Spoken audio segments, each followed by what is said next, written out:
Каждый раз, когда я приступаю или получаю просьбу о подготовке той или иной лекции, я всегда стараюсь ответить на один очень простой вопрос. Почему? Почему меня попросили об этом рассказать? Или почему мне интересно подготовить эту лекцию? Ответ в данном случае очень простой. Много лет назад ко мне обратился пациент, которому отказывали в проведении реконструктивной операции на аорте по одной простой причине. У него было очень высокое артериальное давление, у него были нарушения проводимости, у него был неконтролируемый сахарный диабет, избыточный вес. Но самое удивительное, этот пациент умудрялся спать. Он засыпал везде. За рулем, в автобусе, даже во время беседы со мной. И я приступил к его обследованию. Первое, о чем мне сказала его жена, это была фраза «он храпит». Она описала это как богатырский храп, и сейчас, вспоминая о событиях того времени, я могу сказать, что появляется только одна аналогия. Замечательный мультфильм «Добрыня Никитич и Змей Горыныч». Помните, один недостаток Добрыни – до утра не добудешься. Спал, храпел, был богатырем, веселым, сильным и добрым защитником земель русских. К сожалению, в жизни все выглядит немножко по-другому. Тебя выгоняют из спальни, от тебя уходят в другую комнату. С утра ты видишь недовольные лица членов своей семьи, но при этом и у тебя выражение лица далекое от счастья. Ты не выспался. У тебя нет ощущения того, что ночной сон принес тебе облегчение, принес тебе зарядку перед новым тяжелым рабочим днем.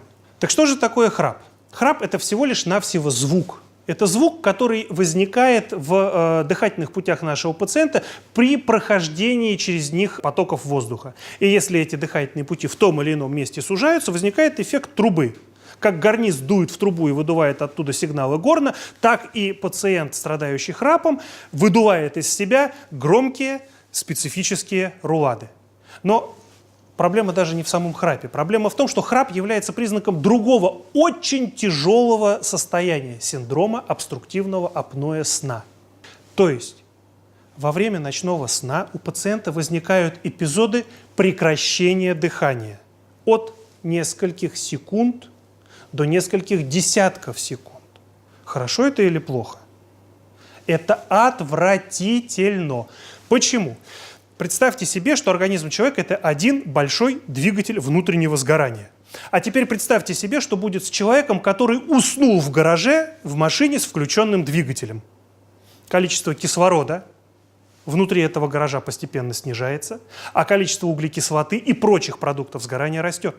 А ведь наш основной обмен формируется из чего? Из того, что мы берем углеводороды, перерабатываем их внутри себя и выделяем углекислый газ и воду.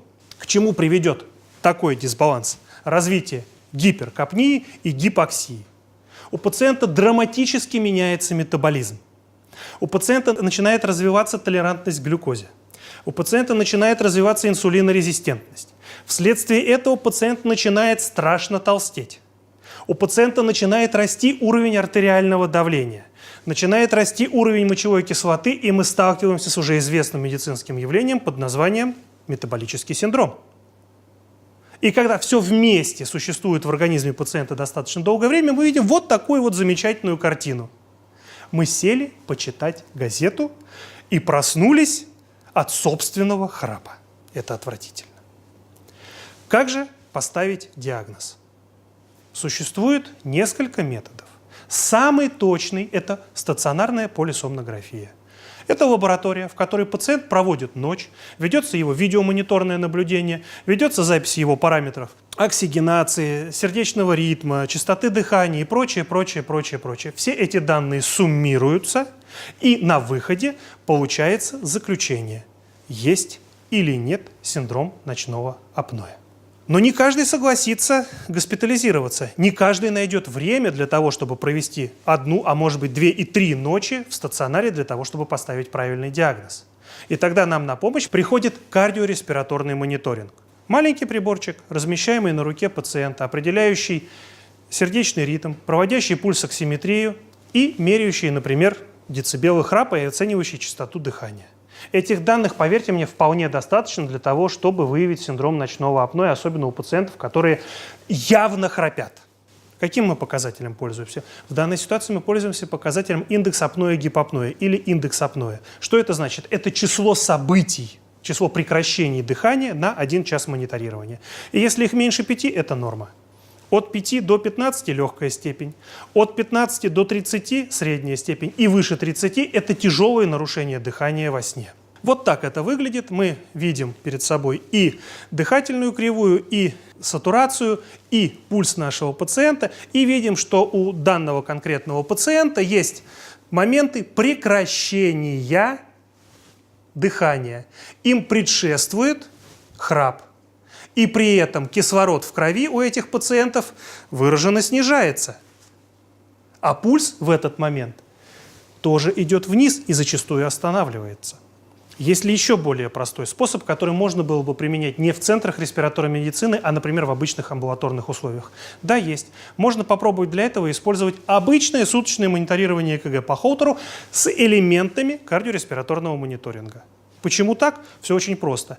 Те, кто бывали в кардиореанимации, да и вообще в любой другой реанимации, видели, как мы мониторируем частоту дыхания у таких пациентов. На груди расположены от 3 до 6, 12 электродов, и по колебанию амплитуды зубца R можно, в принципе, начертить дыхательную волну.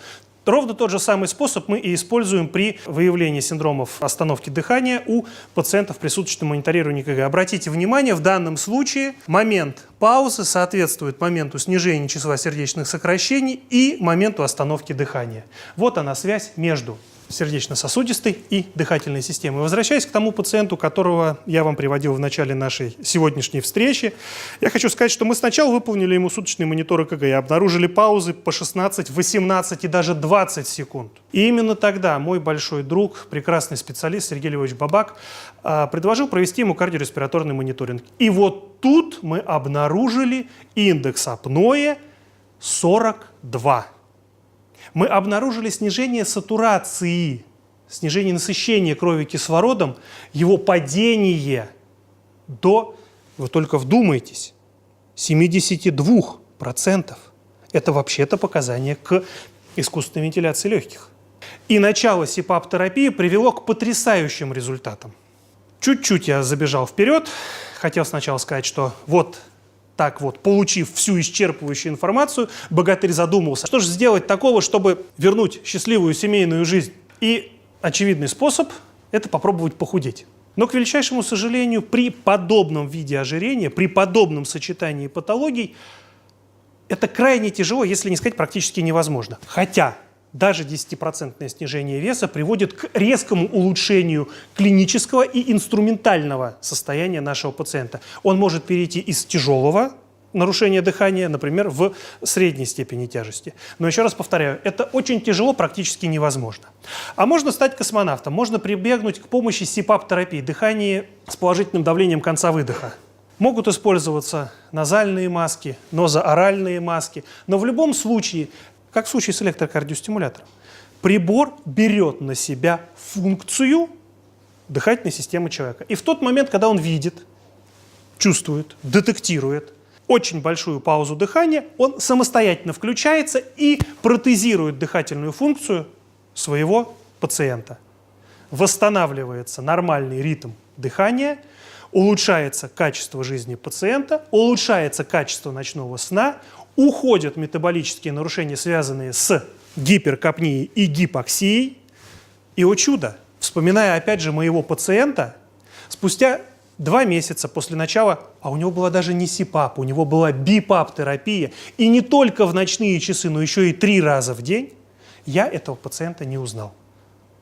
В мой кабинет зашел высокий, подтянутый, чуть располневший человек, который на протяжении 40 минут приема вел активную беседу. Я с удивлением обнаружил, что у него нормализовалось артериальное давление, что у него снизился уровень глюкозы, и он отказался от сахароснижающих препаратов. Мало того, спустя месяц ему сделали операцию по протезированию аорты, и он вернулся к своим прямым функциональным обязанностям фермера в Тульской области. Есть ли какие-то другие способы помощи нашим пациентам? Да, конечно, есть. Зачастую нарушения дыхания возникают при анатомических дефектах воздухоносных путей.